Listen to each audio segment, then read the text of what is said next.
Prepare for the crime and investigation event of the new year with the premiere of 2 groundbreaking new series on A&E. Each week, hit the streets of the Big Easy with a dedicated team of detectives as they search for answers and justice in the gripping new series, Homicide Squad New Orleans. Then, join an elite Mexican task force in their pursuit of American fugitives hiding south of the border in Fugitive Hunters Mexico. Homicide Squad New Orleans premieres tonight at 9, followed by Fugitive Hunters Mexico at 10. Part of a crime and investigation event only on A&E.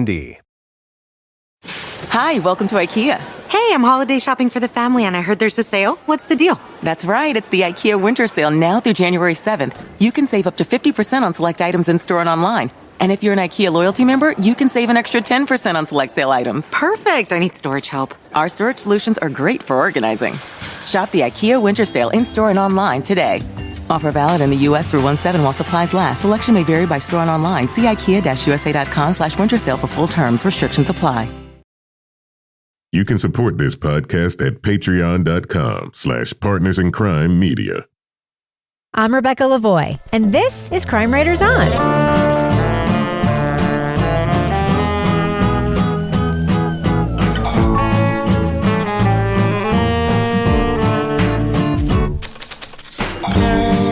Crime Writers On is the original true crime review podcast that digs into true crime, pop culture, other podcasts. And on this episode, this year, the small screen brought us deliciously wicked characters, in-depth documentaries, and several shows where truth itself was left up to interpretation. We'll each give our list for the best TV of 2024. Joining me to get that done and more is true crime author, TV journalist, and host of These Are Their Stories podcast, my husband, love of my life, and fellow couch surfer, Kevin Flynn. Hi, Kevin. Hello, Rebecca. I love streaming with you, Kevin. Is that a code for something? Or? No. Oh, okay. No. Also with us is private investigator, certified pet detective, resident cat lady, and author of the Piper Green series of cozy mysteries, Lara Bricker. Hi, Lara. Hey, Rebecca. And finally, our resident doubting Thomas, author of the City Trilogy, host of Strange Arrivals and Rip Current, and our Patreon Deep Dive Book Club podcast host, Toby Ball. Hi, Toby. Hey, Rebecca. So, Kevin, this is Thursday's program. It is. What's coming up on Monday's show? Well, we start our first full week of 2025 with the HBO series Get Millie Black. Can't wait. You and I have one more episode to watch of that, and I am like dying to see it. I'm so excited. Well, let's get talking then. Let's get talking about the best TV of 2024. Should we do that, Kevin? Yeah, let's do it. There was something for everyone on the small screen in 2024. We saw documentaries that revealed intimate aspects of the justice system. And there were some that challenged viewers to decide what is fact and what is fiction. But there were also shows that were fun, made us laugh, and more than one that made us cry. But which TV shows and documentaries truly stood out? We'll hear from all the crime writers for the best TV of 2024.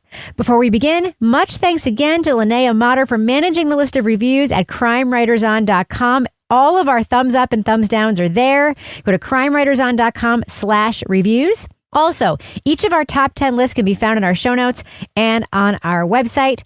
And one more thing I want to mention. You are going to hear all of our top 10s in the show, but you're not going to necessarily hear them like 10, all four of us, 9, all four of us. We don't construct it that way. There's a lot of overlap. A lot of overlap. That's how it works that way. Before we go on, can we just throw out one more big bouquet of flowers to Linnea? Yes. Who volunteered to do this spreadsheet, and she just takes care of it every week. And thanks for being part of the Crime Writers On family and for, being the important historian to the show. Yes. Makes this particular episode so much easier to prepare for. It does. And if you've listened to any of our quizzes that Kevin does in the after show sometime where we can't remember anything we talked about on past shows. Linnea? Yeah. You are our Hal. You are our AI. You are everything to us in terms of preserving what we do here. We should get her on the next time we do a quiz, and we can see if she does better than we do.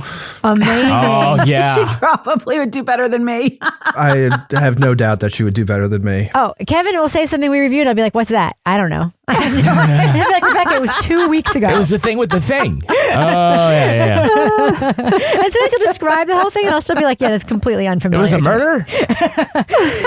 All right. Well, let's record another show that we're going to forget completely about soon. Let's discuss the best television for 2024 by revealing our top 10 lists, and each of us had a different selection. Lara Bricker, what is your number 10 pick of 2024? My number 10 pick for 2024 was They Call Him Mostly Harmless. The great mystery is, why did no one find him? And part of it is because he did a really good job of erasing his tracks. And the sad part of it is because no one was looking for him, because he was an asshole. This is the story about a hiker who was found dead in the Florida wilderness, and internet sleuths who are trying to find out his identity because nobody knew who this person was. Was there foul play? Was there not foul play? People claimed to have met him hiking the Appalachian Trail. And on the Appalachian Trail, they all have nicknames like, hey, Kevin, Flannel Man. And so this guy was known as Denim because he liked to hike in jeans, which is not a great idea. But I thought this was super interesting because it got into a lot of the stuff that we talk about like online sleuthing communities and how they can be good and they can be bad. And a lot of times people have like a day job, and then the online sleuthing thing is like their outlet. This is where they're getting their validation. This is where they're like getting their needs met. And we have like a feud in this one between two of the women that are like leading these groups. And, there was a lot happening. And what was interesting about this is in the end, what you think is going to be the answer to what happened is not the answer to what happened. But it was just a bizarre cast of characters. It sort of solidified that I don't think I need to hike the Appalachian Trail ever.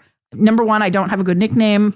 Number two, didn't look like it was going to be my thing. But either way, I thought this was a super interesting documentary. Are those the reasons in order? Why I'm not going to hike the Appalachian Trail? If only I had a nickname, I'd probably do it. Oh, totally. Yeah. If only all my clothes weren't jeans, I would 100%. I love the doc too, Lara, even though it didn't make my list. Toby, what is number 10 on your list? Number 10 on my list for 2024 is Tell Them You Love Me. And then he typed, take your shirt off all the way. I was like, okay. So I did that. And then he said, take the rest of your clothes off. And okay, so I did. And then he said, I've dreamed about this. This is about a white woman researcher who is made out of every problematic thing you can think of. She works on facilitated communication with this nonverbal, mentally disabled black man, and then claims that he actually has these like very strong intellectual capabilities and sort of high emotional IQ, and eventually actually ends up having sexual relations with him and basically taking him away from his family. So it's a weird, depressing story, but there's just a lot to unpack regarding science, race, manipulation, power differentials, and the guy who's nonverbal is kind of lucky in the rest of his family who are like very smart and really on top of it and really expose her. So I felt like the show didn't really put its finger on the scale, but just kind of let you watch it, what was unfolding, and draw conclusions. And the conclusions are pretty damning. So anyway, that was my number 10.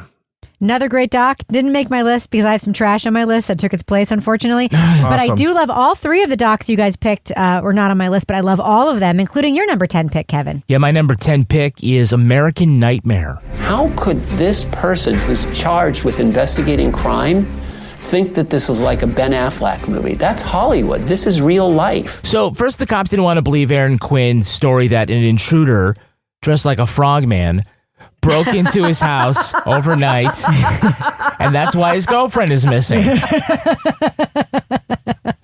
And they said, oh, well, you obviously must have killed her. And then the cops didn't want to believe that Denise Huskins, a couple of days later, she just showed up at her parents' house. They think this is a big scam in the vein of Gone Girl, but in real life. And these two people would never have been vindicated if a detective 100 miles away hadn't found a blonde hair in a pair of goggles in the cabin of a serial rapist. It sounds funny. It is very scary. And it was told with maximum suspense. I mean, I'll tell you, because I didn't believe it. We didn't know the story when we watched it. Didn't know right? the story. I didn't want to. I was sort of like with the cops. This sounds like a super bullshit story. Only the guy's lawyers were like, yeah, this is, I believe him, but no one else in America is going to believe him. And if they weren't able to find this very strange character, which we also hear a lot about in the documentary, these people would still be believed in the eyes of the public to be fakers. And that wasn't right. But also, one of the important things about this, the way that Denise talked about her captivity and what happened to her there was so powerful and so well handled by the documentarians.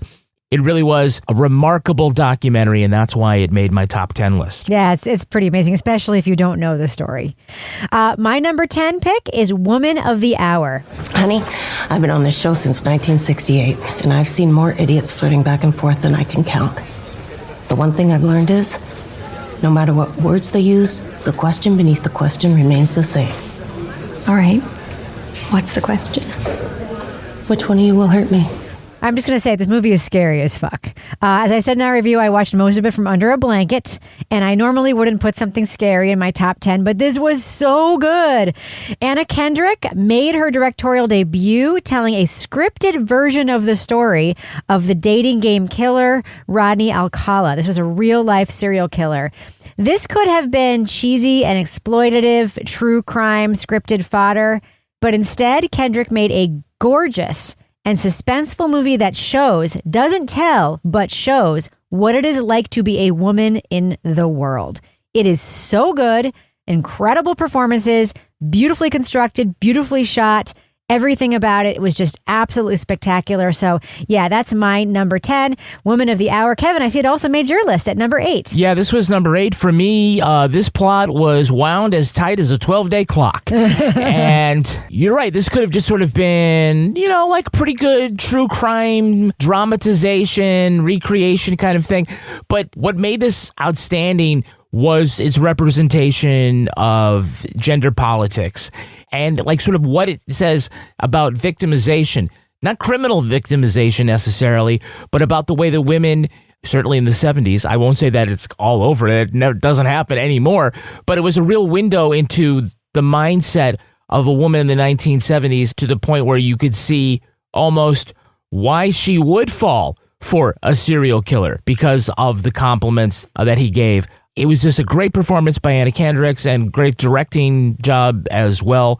So I was really surprised at how good this was. And I know, Toby, you thought the same thing. Yeah, well, it's up on number 4 on my list. Wow. Yeah. You're a Pitch Perfect fan. That's why, right? A huge Pitch Perfect fan. No, I don't generally think of Anna Kendrick and like Fury in the same thing, but this really is an angry movie. I agree with everything that other people have said about it. It's really well made.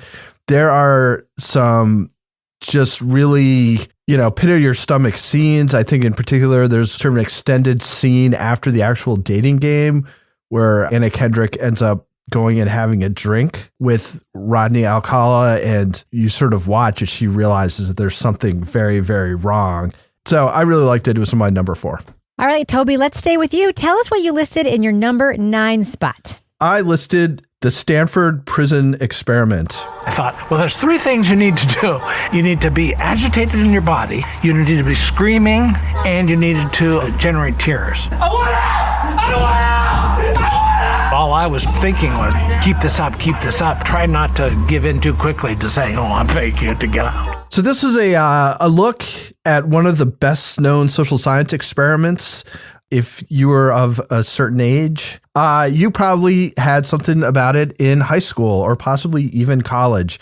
Now it's taught a little bit differently, but at the time it was sort of this model study about how people can do sort of evil things. I think it was, it's at a time when everything was pointing back to like, how could people support the Nazis and stuff? So what it is looking at like what actually happened during this experiment that everybody's heard about, the ethical lines that were crossed, the scientifically invalid conclusions that were reached, and then how the actual scientists, this guy Philip Zimbardo, kind of dined out on this for decades and became like this expert on I guess, why people do bad things because of certain circumstances that they're put in. I hadn't heard about this whole thing. In hindsight, it seems very clear that there was a lot that was wrong with it. But it was really given to me when I was, in high school, as this is like this study that has this incredible insight. So it was very concisely told, a lot of great voices, but showing basically that it's bullshit. Kevin, what is your number 9 pick? Continuing that theme, I'd say that my number 9 pick here is The Truth versus Alex Jones. You got parents laughing, going, watch this, and then going, method acting, going, child. I mean, it's just ridiculous. So this is a story about a school shooting that's not really about the Sandy Hook school shooting.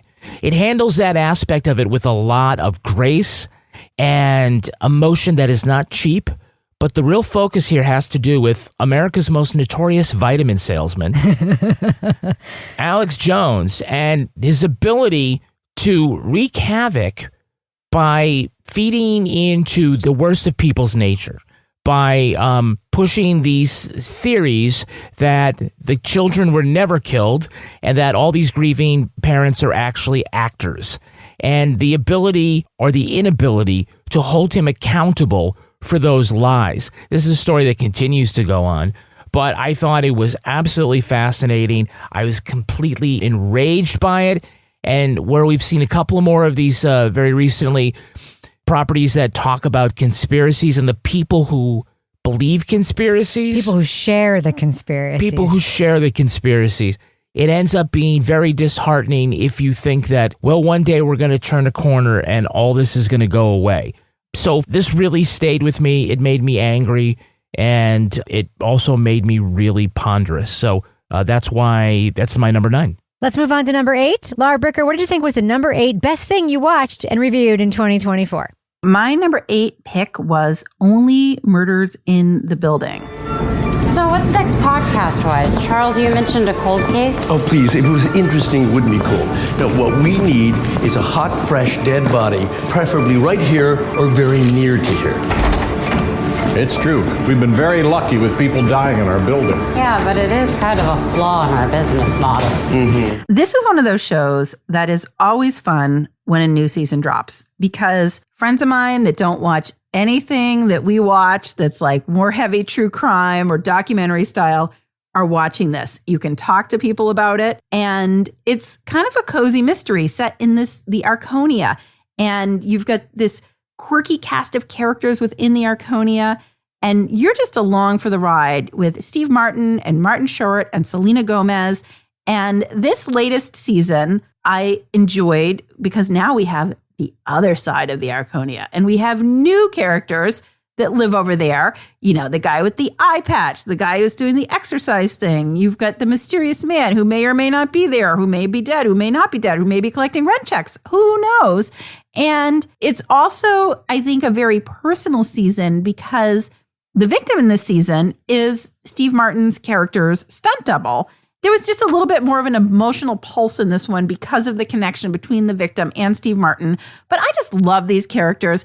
Some people are following along for the plot and the mystery. I'm like, it's going to work itself out. I am just here because I would like to go hang out in this place with these people. Yeah, that's why it's on my list too. It's number 9 for me. I thought this season was so strong. This season was really a meta take because the season was about the podcast being made into a movie. And then they proceeded to do a bunch of meta things on the show that were sort of reflective of like what happens when a property gets turned into a movie. Like, for instance, this is an incredible episode where they're on the set for the movie that's being made about their podcast. And the set is a replica of Steve Martin's apartment in Only Murders in the Building, and you find yourself wondering, are they just panning out on the actual set that they use and showing us what it looks like behind the scenes? This season also had 2 format-breaking episodes. Usually it has 1. This time it had 2, including one of the best hours of TV I have seen in a couple of years, and that was an incredible episode that was shot entirely through the lenses of hidden cameras. It was Amazing. I love this season of Only Murders in the Building. The more I think about it, the more I like it. That's why it ended up as number 9 on my list. And Toby, I see it's number 8 on yours. Yeah, it's number 8. I don't have a whole lot to add to what you said other than I feel like sometimes there are shows that kind of fall in love with their characters and then they kind of decline and aren't like what they were. And I feel like this is just kind of the opposite in that it doesn't get too precious about its characters or anything, but they evolve in ways that seem to make sense, and they don't all evolve at the same time. And, you know, it began really being a thing about loneliness, and you've seen different people become less lonely and then more lonely and things like that. So anyway, it's just a really strong 4-season series so far. And this is just, you know, another one of those. All right, let's move on to number 7 on our list. Let's talk about what shows came in at that spot. Kevin, why don't you go first? Yeah, my number 7 pick for 2024 is Ren Faire. Yeah. So I'm trying to play the long game. You serve the king. That's the tactic. And if you do that, the king will be benevolent, which he has been. He always has been. Then he won't sell the place. Who will inherit the Renaissance fair business that King George Column has built? Will it be his loyal general manager, Jeff, or Louis, the twitchy guy with the bankroll? This is a fascinating take on King Lear in real life. But what makes this really stand out as a documentary is this sort of amalgamation of documentary and dramatized scenes featuring the people themselves, different than people doing their own recreations, doing them in real time or in near real time. So the look of it was unlike anything else. It was wild. And the story itself was really fascinating. Talk about subcultures. Everybody's in a fucking costume. And if they're not drinking Red Bulls, they're eating turkey legs, or they are plotting each other's destructions. But I just say it was a really interesting documentary that was done in a way that I hadn't seen. And I know that, Lara, this is on your list too. And I know that you wish that you could have had an afternoon date at the Olive Garden with George, but you didn't want him to immediately sexually harass you. No, I didn't want him to sit on the same side of the booth as me. Yeah. I did not want George to tell me of it as Cialis prescription or whatever. But I did have a date to a Ren Faire because of watching this documentary. Wow. And I went to the Vermont. Early Lance times. And we dressed up and we went to the Renaissance Fair in Vermont after this documentary to kind of go into this world. So I just found this whole world fascinating. I found the people fascinating. I found the infighting, like the popcorn man, like he's going to take over with his kettle corn. And like, it was like wild to me. So I just found this like a very fun, enjoyable watch. So that is why it was number 9 on my list. All right, Toby, what came in number 7 on your list? It's a big pivot from Ren Faire. I don't know why you say that. I think Toby could dress up for a Ren Faire next year. Yeah. Tobes. Get a big old kilt. Yeah. Doesn't need to be that big. Oh, shit. Well, I didn't hear that, thankfully. Never mind. You'll hear it in the podcast. All right, that's awesome. You didn't listen to the podcast, thank God. People will tweet to me about it or something. Moving on. Number 7 on your list, Toby. Number 7 on my list is Fight Night, the $1 Million Heist. Funk, listen to me, man. I'm just trying to get to the bottom of all this. I don't give a fuck what you're trying to get to, and I don't give a fuck about your bottom. But what I do know is the streets say you are a dead man. Streets say what? This is about a robbery gone horribly, horribly wrong the night of a Muhammad Ali fight in Atlanta, in which a local gang boss invites all these other gang bosses from around the country to come to the fight. And then there's going to be this party that's thrown afterwards, thrown by a guy named Chicken Man. And what could possibly go wrong in that situation? Kevin Hart, who I've never really like connected with his stuff, is freaking awesome in this. He just does a great, great job. Actually, the whole cast is just super, super strong. It's sort of a caper gone wrong type thing, added to a guy trying to bring himself up by his bootstraps, combined with a sort of mob war type thing, all put together over the course of a few days in Atlanta. It really leans into its sort of 70s-ish vibe. So anyway, there's a number of storylines. I thought nearly all were compelling, elite cast. It's a pretty wild story that I thought was told very well. Well, speaking of pivots, let me tell you what my number 6 show is for 2024. Uh-oh.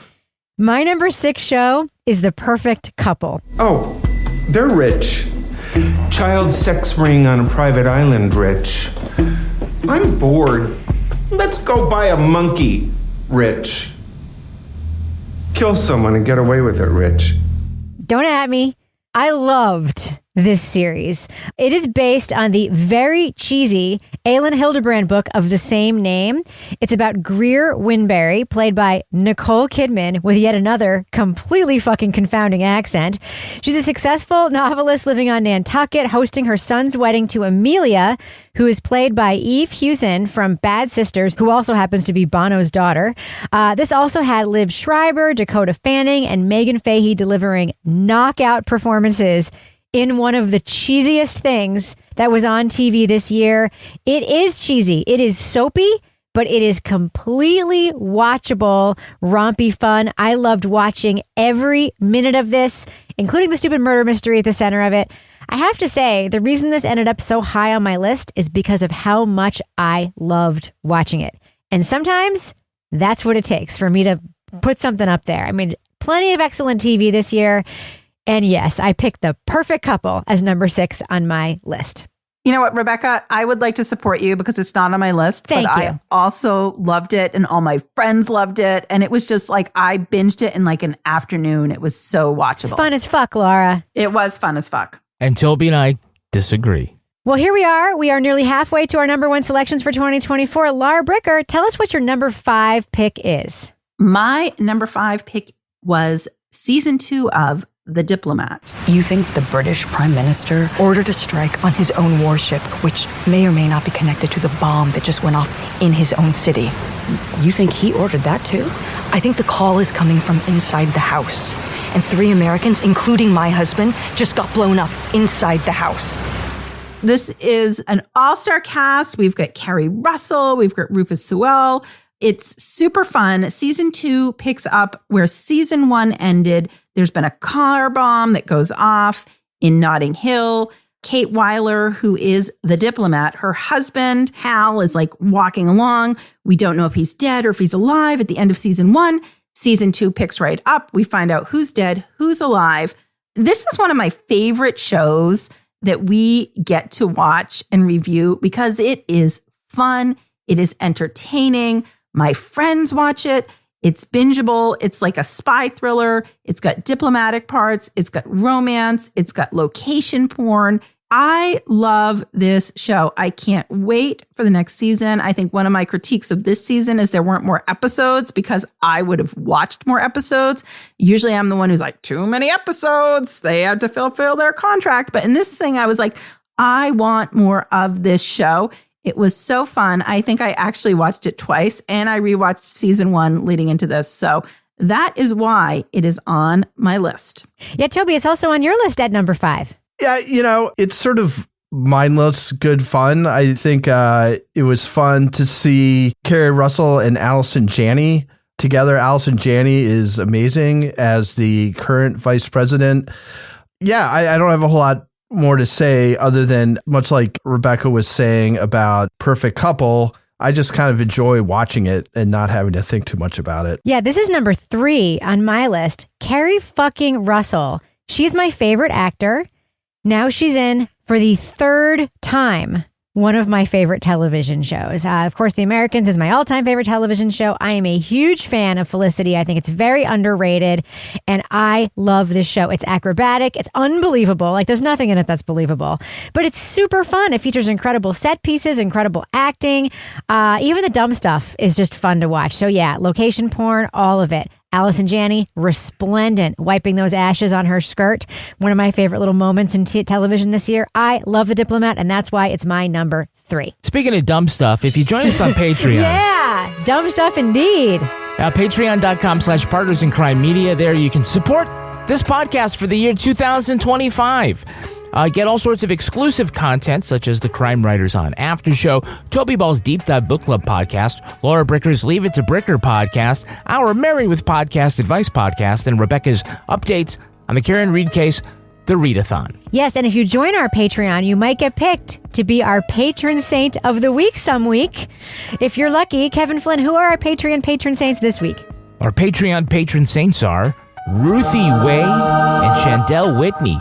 Bless you. Bless you, Ruthie. Bless you, Chandel. Bless you, everyone who supports us on Patreon. Bless you if you're thinking about it and then you decide to go ahead and do it.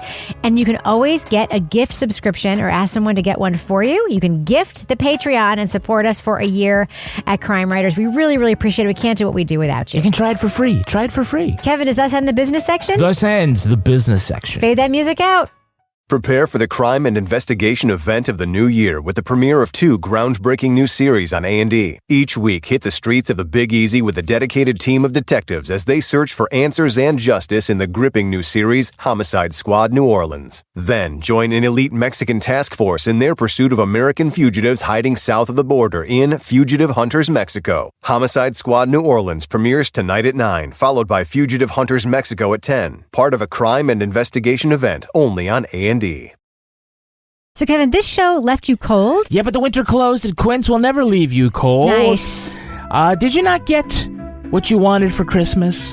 I got no, a I'm lot not asking of it. you. Oh. I'm not asking you. I'm talking to the listener. Oh, okay. Did you not get what you wanted for Christmas? They didn't. Nor did you not get what you wanted for your December birthday, where everybody just gives you a gift and says this is for both. What a ripoff, right? Lame. Super lame. All right, well, you know. Here's one shoe for your birthday, another shoe for Christmas. I like how that works, yeah. One glove, yeah. Treat yourself to a little something without spending a fortune with Quince. So all Quince items are priced 50 to 80% less than similar brands because they partner directly with top factories and cut out the middleman. Oh, yeah. Passing the savings on to you. And of course, they use premium fabrics and finishes for that luxury feel in every piece. Rebecca, I know that you are the unofficial ambassador of Quince to the world. And I did some Christmas shopping there. Want to hear what I got? Yeah, tell us. I mean, about you it. saw. I gave your daughter an incredible faux fur jacket. I have the same one, white, super fuzzy one. It's amazing. And I gave one of our kids a cashmere fisherman sweater from Quince. It's so beautiful. That will definitely keep them warm. So treat yourself this winter without the luxury price tag. Go to quince.com/crime for 365-day returns plus free shipping on your order. That's QUINCE.com/crime to get free shipping and 365-day returns. Quince.com/crime. Nothing brings us together like Eggland's Best Eggs. Always so fresh and delicious, plus superior nutrition like 6 times more vitamin D, 10 times more vitamin E, and 25% less saturated fat compared to ordinary eggs. For us, it's eggs any style, as long as they're the best. Eggland's Best. Better taste, better nutrition, better eggs. Visit egglandsbest.com to learn more. Moving on. It's time for our number 4 picks for the best television of the year. Lara, you are the only one who picked this show, but I fully support you in it. Just like you supported me in The Perfect Couple. This would have made my top 10 if I had room, I promise. What series did you select as number 4? My number 4 series is a series that Toby Ball ruined for many people in the early season. It is True Detective Season 4, Night Country. 5 pairs of pants, 3 shoes are missing. Okay. Maybe they weren't fully dressed when they ran out. What's the question? Why weren't they fully dressed? No, ask again. How scared do you have to be to run out in the ice without any shoes? I loved this show. Season 4 is set in this fictional town, Ennis, Alaska, follows the investigation of 8 men at a research station. It's got Jodie Foster, who's the police chief. It's got Callie Reese, who is the other detective, Evangeline Navarro. And it's like a whole different thing. First of all, it's shot mostly in the dark because it's dark in Alaska when this is taking place. There's sort of a supernatural element that comes into it. Jodie Foster is just like this super damaged character, but she plays it so well. I could not wait for new episodes of this show to come out. It was one of those shows that even if we were not reviewing it for this podcast, I would have been watching. And True Detective season 1, I loved. Season 2, not so much. Season 3, it was okay. Season 4, I was like, okay, True Detective has come back, for me at least. And Toby didn't ruin it for anyone this time. It was dark. It was disturbing. There was a lot about the culture in Alaska that was woven into this. Also, this was a season, I think I said, people having sex that I didn't want to see having sex, but we will put that aside for the sake of the fact that I did enjoy this show. I enjoyed it too, and had one of the biggest jump scares on television this year. So we are now in our top 3 tier for the best television of 2024. Toby, both you and Kevin have the same pick as your number 3. What is that show? Unbelievable. What a coincidence. My number 3 pick is Ripley. Are you staying with him in Rome?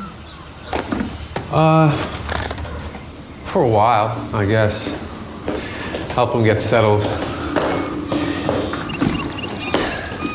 But you don't know where he's staying. He said he'd leave me a message at American Express there once he knows where he's staying. And that's where you should write him, if you write him. I can't remember who it was, but somebody said that Patricia Highsmith, who wrote the Ripley novels, was a poet of unease.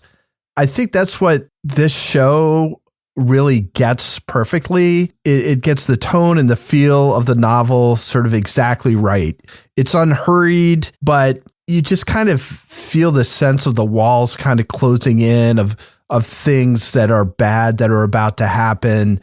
It's filmed in like this very, very crisp black and white, which also adds to the atmosphere, kind of evokes sort of a noirish feel.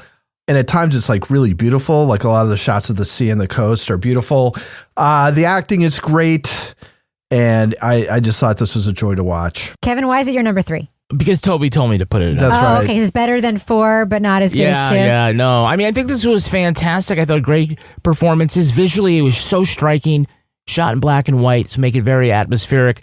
Plays with the black and white well. And the symbolism. You know, as a writer, you just love it when someone drops in something or tries to tell something particular with the visuals or to be a little artsy with it. You know, there are times like you get like some sort of listicle on the web where someone counts up like how many people Indiana Jones has shot or what, you know, how many, something like that. I would like to see the one, how many steps were climbed by the characters up and down and the things, the pen and all these other little things that symbolized certain things about the characters, but it just was a very taut plotting, and I thought, it was a great performance by Andrew Scott. And yeah, I mean, so they sort of have left it so because there are other Ripley books that they could do a second season. I don't know if that's in the works, but I would love to see it. Yeah, this was number 7 on my list. It's so gorgeously made. It's so scary. And yes, Dakota Fanning makes a second appearance on my list with yet another knockout performance in Ripley.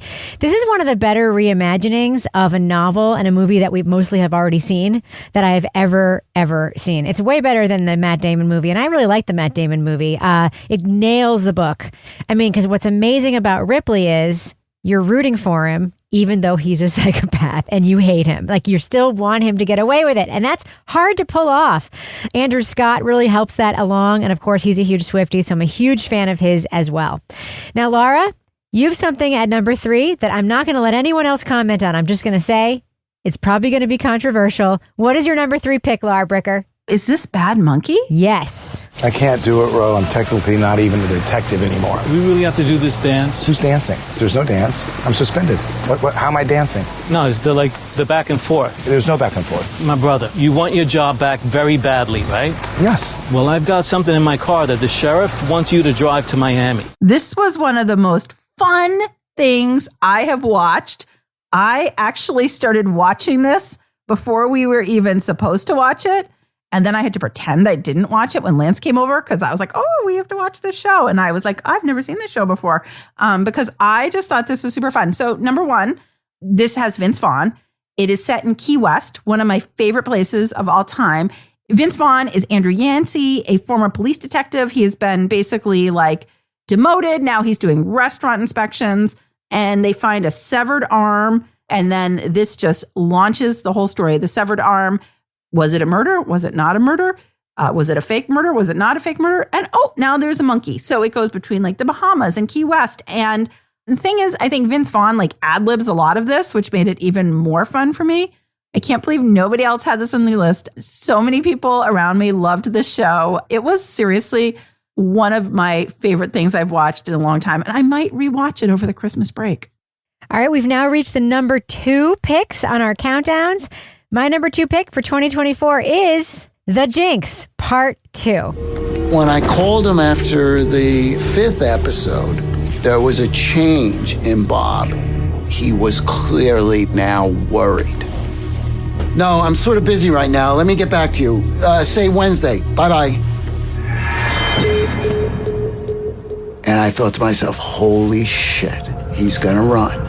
Now I'm going to say something that might sound a little sacrilegious here, because The Jinx is one of the all-time great true crime documentaries of all time. I actually enjoyed Part 2 more than I enjoyed Part 1. In this series, we are dealing with the fallout of the broadcast of the first season of The Jinx, which is just such a clever framing device. Andrew Jarecki, Zach Stewart-Pontier, the creators of this, they could have just made a second part, right? Just like happened in Making a Murderer, like a whole second part. Let's pick it up where we left off. No, they framed it as the doc is out. And let's start there, resulting in one of the greatest scenes I have seen in a documentary in years, when all of the characters from The Jinx Part 1 sit together in someone, I believe it's Jarecki's living room, and watch the scene where Durst confesses to the murders in the bathroom. They didn't know. They all watch it together. It was shot in like 2014, that scene. It is incredible, and it's an incredible kickoff. Of course, what happens in this is sort of a real-time hunt for Robert Durst, who runs away during the broadcast of The Jinx.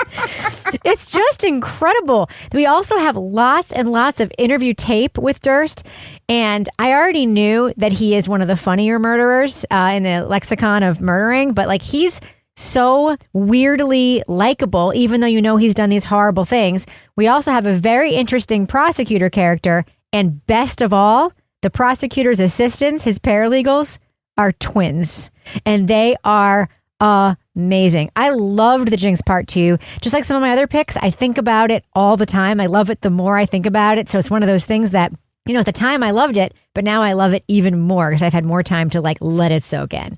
So Kevin, what is at your number 2 spot? My number 2 pick for 2024 is Baby Reindeer. She had this incredible laugh, this giddy, slightly disconcerting laugh. Her name was Martha. But all I could think was, if all of this is true, then why can't you afford a cup of tea? Unforgettable, totally unique, brutally hard to watch.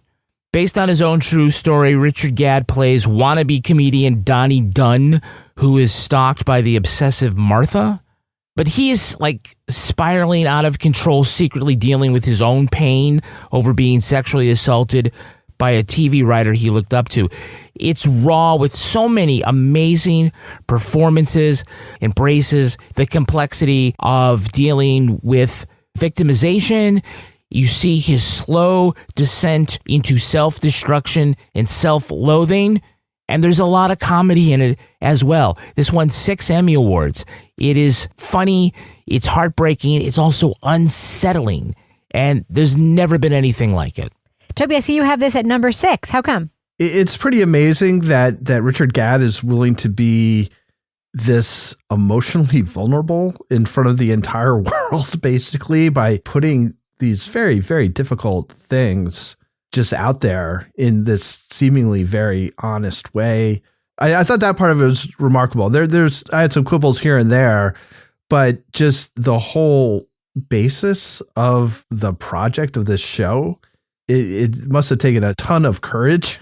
And then, he spent, months and months like talking about it again and again and again. Right. So the emotional cost to him must have been pretty high. And I hope the cathartic nature of making it like made it all worth it. Yeah. Like Kevin said, it's a unique thing. And quite honestly, I don't know if it can be done again. Like it just feels like it's one of one.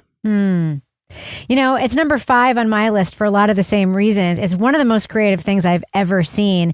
But it also, one of the things that I always think about, it's kind of a love letter to his parents.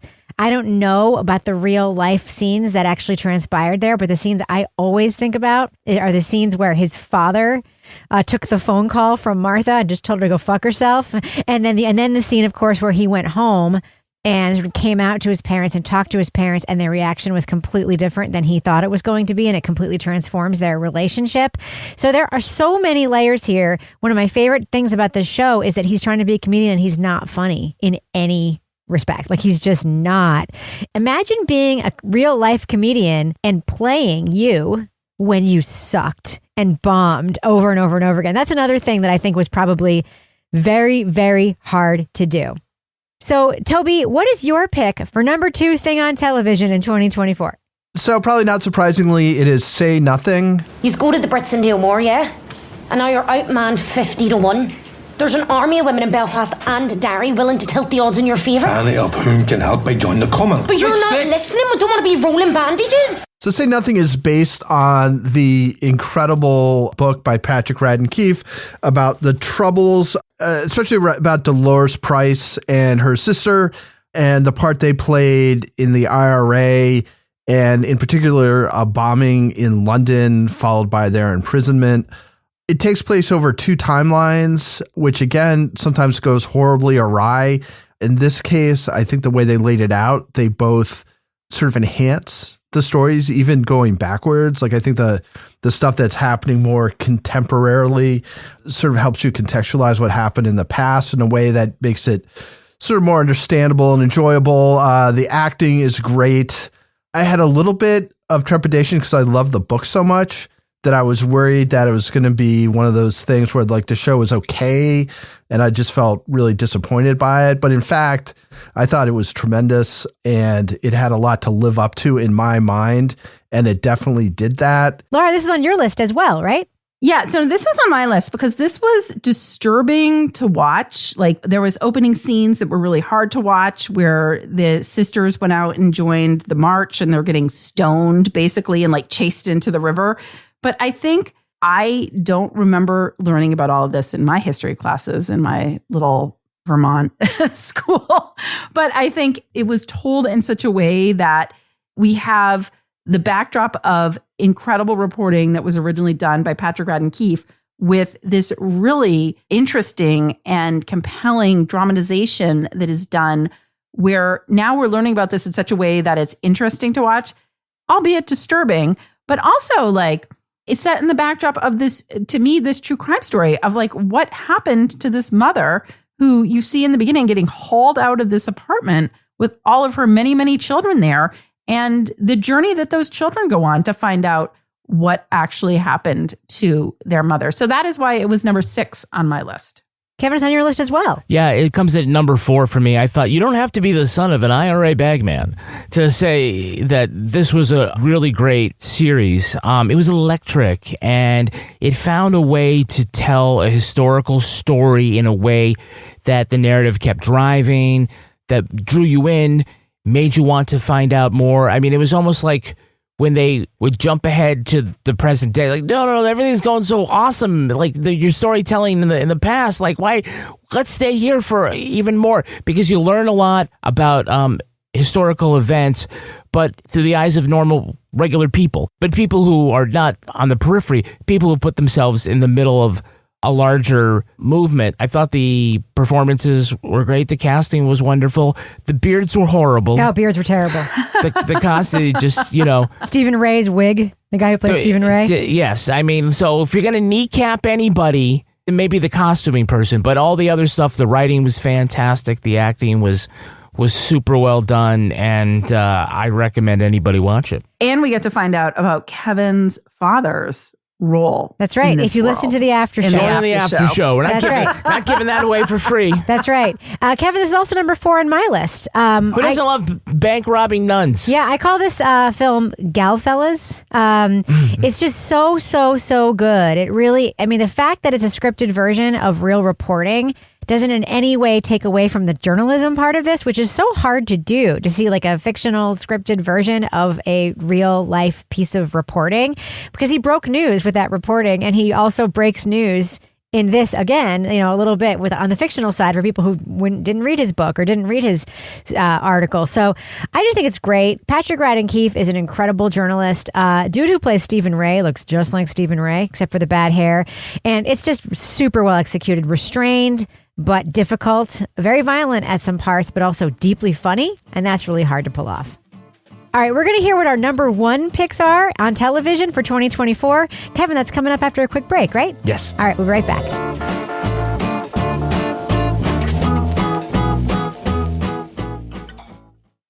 Prepare for the crime and investigation event of the new year with the premiere of 2 groundbreaking new series on A&E. Each week, hit the streets of the Big Easy with a dedicated team of detectives as they search for answers and justice in the gripping new series, Homicide Squad New Orleans. Then, join an elite Mexican task force in their pursuit of American fugitives hiding south of the border in Fugitive Hunters Mexico. Homicide Squad New Orleans premieres tonight at 9, followed by Fugitive Hunters Mexico at 10, part of a crime and investigation event only on A&E. If anyone can hear what I'm saying, please help us.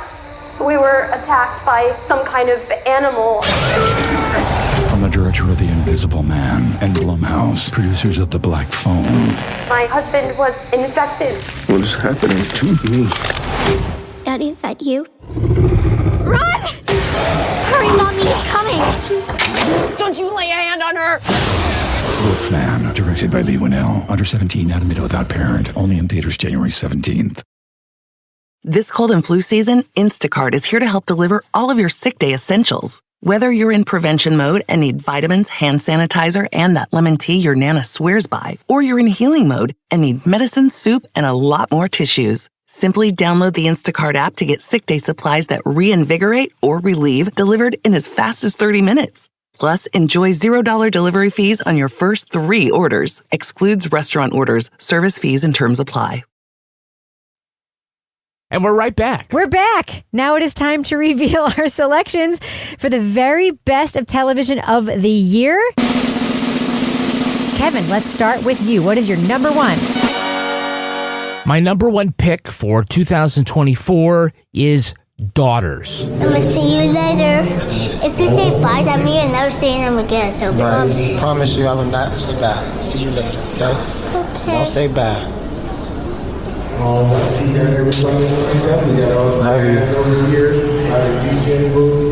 See you later, okay? Okay. Love you too. So this is a documentary about a daddy-daughter dance that takes place in jail. So we do see the incarcerated men prepare for the dance and their reflections on fatherhood because they have to take like this course.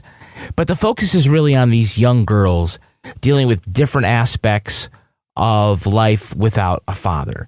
And the wild card with any documentary is casting. And you might have a fantastic premise, but you have kind of dull people. And then when you're dealing with children, you have really, risky. It's risky. Couldn't have cast any more perfectly a range of children, of young girls at different aspects of their journey. The dance is sweet, and when it ends, we're all in tears watching this, but it's only half the documentary because it follows the girls to see if that experience really did make a difference in their lives and their relationships. And it's thought-provoking, it's beautifully shot, and I dare you not to ugly cry as 5-year-old Aubrey consoles her father at the end of the dance when it's time to go. This is why they make documentaries in the first place, right? We need fewer true crime series that are just talking heads yapping about a crime from last year, and we need more immersive stories with filmmakers getting into it and revealing something about human nature. So more like this, please. Lara, I see this made number 5 on your list. I also loved this documentary. I cried in this documentary, which again is a sign that the storytelling was powerful. As somebody that works in the criminal justice system and sees the impact of incarceration on families, this was, number one, the program was amazing to hear about. Aubrey was such a ray of light in the beginning of this documentary when she was, she's so smart and she's talking about her math and everything that she wants to tell her dad about. And their relationship seems so special. And you feel like this is the relationship that's going to transcend this situation. It's heartbreaking at the end when you see the aftermath after the dance, where now she doesn't want to talk to him and she's shutting down because it was real. It was a real life situation. Like, we can try to orchestrate what we want. I can orchestrate what I want the happy ending to be here. That wasn't the ending. It was a real story. It was a real impact of incarceration on children and their parents, their fathers specifically. I think it was extremely well done, and that is why it was number 5 on my list. Yeah, it was number 8 on my list. It's a very memorable documentary. One of my favorite scenes in the documentary is when the girls are getting ready for the dance, and they're so excited, and they're getting dressed up and all that stuff, and then they have to go through the security at the prison and basically be dehumanized after we've seen this incredibly human moment of them being so excited to go see their dads. Yeah, it's beautiful. It's just a really, really well done doc, which is why it ended up as number 8 on my list. Lara, what is number 1 on your list for 2024? So continuing in that vein of incarceration, number 1 on my list for 2024 is Justice USA. If we believe that people deserve a chance to be treated and rehabilitated and that they can make a difference in their lives, then the way that we do our current system is inappropriate. Everything about it. This was a 6-part documentary on Max that was an in-depth look at Nashville's criminal justice system with an emphasis on restorative justice. And as somebody that has seen both sides of this in different roles in my life, as newspaper reporter, as defense investigator, I feel like people often don't understand what that term restorative justice means. People think, oh, they're just letting them off. Oh, they're letting them get out of jail for free. Oh, they're not holding them accountable. I think this was tremendous. It takes you inside Nashville's criminal justice system. We see things like now they have a specific mental health treatment facility that they can go to pre-trial, which is part of their justice system. We see how the sheriff's department is trying to implement all of this. We see issues of mental illness, addiction. It showed the good, the bad, the ugly, people that were working within the system, trying to change the system. And it showed people that had compassion for people that were incarcerated. And it also showed people that were part of the old school system that didn't really have compassion, that were like an eye for an eye. We're going to hold you accountable. It showed alternatives to incarceration. It showed how that approach is starting to evolve. It took 9 years to film this documentary. It showed within the jails, out of the jails. It was really raw. It was very authentic. I loved this because I feel like people don't necessarily understand what happens in our criminal justice system. They don't necessarily understand that things are evolving. There are different approaches. There are different ways to handle people. And I think this showed how that's at a crossroads and how one city is really trying to change that. So I loved it. My only criticism at the time that we reviewed this is that some of the people that they started to profile in the beginning of this, they didn't follow up on. And those were people that I was invested in and I wanted to know what happened. But overall, I thought it was just tremendous. And that is why it is my number 1. Kevin, this is number 6 on your list. Yeah, I agree with everything that Lara said. This was really amazing. The time that was put in it, all the many years. I think this is, as far as documentaries go, this is like what can happen when you get the cooperation of the people in the system. We'll say that they got the access and the cooperation of judges, the court system. It's not just we're planting a bunch of cameras in lockup. They followed people once they got out. They dealt with different attorneys. So all different parts of the justice system were covered here. And, it was done in a very thoughtful way. There are so many different stories. They pick a couple of good ones here. And, it's certainly one of the better things that we have seen that follows the average person when they get caught up. All right. I would like to tell you guys what my number one pick on television is this year. That is The Program, Cons, Cults, and Kidnapping. I keep thinking after all these years of looking into it, you'll get to the bottom of it. There's just more and more and more, and you just keep finding out more characters, more connections, and it just gets bigger and bigger and bigger. I cannot tell you how many times I've told people that this series is like the apex predator of documentaries this year. It is absolutely incredible. Catherine Kubler is the director. I had the privilege of interviewing her for the Netflix podcast I host, and I could not wait to talk to her because we get to know her in this documentary. She is telling her own story and the story of her friends. She was sent by her parents to one of these troubled teen schools. It's called the Academy at Ivy Ridge. It is now abandoned. And she and her former, quote, classmates, because it wasn't really a fucking school, are walking around like archaeologists with headlamps on their heads and masks looking through the decayed remains of this building.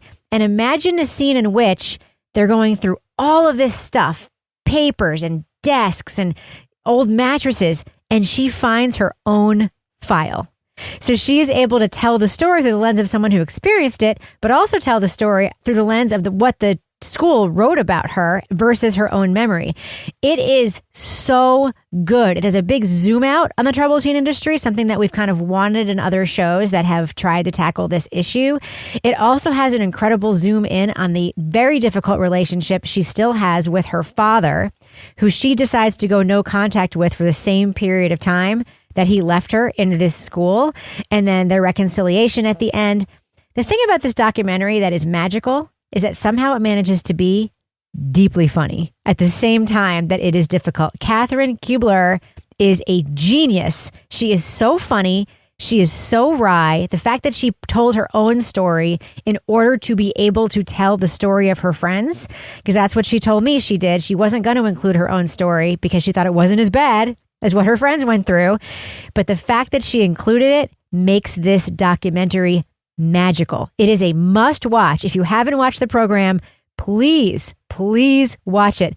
Toby, I was thrilled to see that you also picked this as your number one for 2024. Yeah, I don't have a ton to add to what you said, but there's just something about the fact that the person who's creatively in charge of this, who made this, was a person who experienced it. That feels to me like something that should happen more. And maybe that has to do with who has access to the funding to do these kinds of things or whatever. But the fact that she does it, plus she's just a tremendous documentary filmmaker. And I also think she's among her people, right? Her friends or whatever. And I just think that changes the atmosphere around a lot of conversations they have, the exploration they have, the way they talk about things, because it's a shared experience. They're not talking to somebody who's come in and is doing research about it, is all concerned about it or whatever. It's oh yeah, we went through all this together. Now you're making this film, and it's sort of this group thing. I don't know. I was just really, really taken with it. And even beyond just sort of enjoying it and, having very high regard for her and the work that got put into it and the outcome, but just the idea of people who were victims of this using art as a way of sort of telling people what happened, and not just that, but what their experience was. I just found that very sort of moving. So yeah, it was just one of those ones where when it was over, I was just man. And there was a riot scene that was baller. Fucking riot scene. I was going to mention that too. I thought maybe you were going to mention it. There's this crazy riot scene where they're talking about it. You're also seeing this footage from the security cameras and stuff. It's wild. Yeah, but it's one of the, every once in a while I will experience something. I'll be oh man. So I got to be on when we actually talk about this in order to do it justice. Yeah. So it's funny. I felt a little bit of pressure going into talking about it to be able to comment on it in a way that did justice to the show itself. So anyway, yeah, it's just, it might be number one most years. I thought it was incredible. And Kevin, this documentarian was obviously documenting her own life even when she was a kid, and that's in the documentary. And I see that it's also on your list. Yeah, this came in number 5 for me. We have had an established subgenre in true crime about the troubled teen industry. There've been, at least a half dozen podcasts dealing with different aspects of it. And this is the first documentary, or the first time we've seen anything like this on the screen. And the fact that it came from her made it extra special. We already were sort of primed about the issue from all this other stuff, but we hadn't seen it. And we hadn't really heard from a lot of the adults who had been children in this situation. So she was unique in this way. Anyway, she got an incredible personality, resilient but snarky, and so that balances out the acid that is part of the story. And it was good because as soon as the next documentary came out, Troubled Teen Industry or Incorporated or whatever it was, completely failed. Yeah. We just actually spent a good portion of our review of that talking about the program. Because we wanted to keep talking about the program. Yeah. It was great. It was very enlightening, and atmospherically, like they're wandering through their own haunted house. The school that had housed them, and I'm using air quotes over school and house, that the people who owned it just abandoned it with all that documentation. So that was it. And I also was the scenes with the father and the trying to reconcile, I thought were really powerful. Now, I remember during this review, by the way, this is a unanimous pick. It's on all of our lists. I remember during this review, Lara, we talked a little bit about the ethics of her secretly taping certain interviews and the fact that she could do it because she was talking about herself, right? And there was a lot of reasons why you also love this doc, and I see that it's number 2 on your list. Yeah, it was number 2 on my list. And, everybody has, you've hit all the points I loved about this. I also loved the point where she and her father reconciled. So awkward. Yeah, it was like a super awkward scene, but I appreciated that was in there because, that was something that was hanging over this. Like, you sent me here. You sent me to this place. And now we're going to capture it on tape. But I loved the setting. I loved the fact that they went back there. I loved the fact that, people that she knew went back in the way that felt very cathartic to me, because it's like there's something about going to a place where something happened to process the trauma that happened there that is actually, I think, more powerful than just talking about it in talk therapy and not returning to that setting. So I think that was a huge part of this. I loved her personality, everything else that y'all said, but this was number 2 on my list. And I went back and forth on that, but I was like, Rebecca's going to pick it as number 1. 100%. So I'm going to go with my justice one for number 1 because I want to promote the criminal justice world. Yeah. Yeah. Oh, absolutely. I love this doc so much. Run out and see it right now. All right. If you want each of our complete top 10 lists for either television or podcast, check out our show notes or go to our website at crimewriterson.com. That's going to do it for us, Lara Bricker. If folks want to reach out to you and give you crap about Bad Monkey being number 3 on your list for 2024, just kidding. You love what you love, Lara. How can people find you online? You can find me online at Lara Bricker on Instagram and Blue Sky and occasionally over on the Twitter. And you know what? I picked it because I had fun watching it. Hell so yeah. That is why it was on my list. Don't apologize. Don't apologize. I have the perfect couple at number 6. Toby Ball, folks want to reach out to you and again give you feedback about your picks. How can they find you online? At Toby Ball, NH, Blue Sky, Twitter, other stuff. What about you, Kevin? I'm Kevin Flynn on Blue Sky and Kevin P. Flynn elsewhere. If you want to follow me everywhere, you can always find me at Reb Lavoie. Follow the show everywhere at Crime Writers On, and please join our official Crime Writers On Facebook discussion group. It is so fun there. You just find our Facebook page. There's directions there on how to join the group. We'll let you in if you know any one of our 4 names. Support the show at patreon.com/Partners in Crime Media. You'll get all the amazing stuff we make back there for a very good value. Kevin, how many episodes are on our Patreon right now? 700 episodes. Whoa. Our theme song was composed, and 650 of them are about Karen Reed, right? No, just kidding. Our theme song was composed and performed by Tyler Gibbons. Our editor is the really wonderful Livy Burdett. Thanks for the wonderful year, Livy. Executive producer of this show is Kevin. This show is recorded in Studio C, the closet in our New Hampshire basement, where we still subscribe to 7 streaming services because, there's nothing good on network TV except for Will Trent. On behalf of all the crime writers. Yeah, pretty good. On behalf of all the crime writers, thanks so much for listening. We will catch you later. Moving on. Okay, can you do it in that direction, please? Do it in that direction. Fart burper, fart burper. Oh. Seriously, when you have to do it over that way. Okay, I'm sorry. It took me by surprise.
Partners in Crime Media.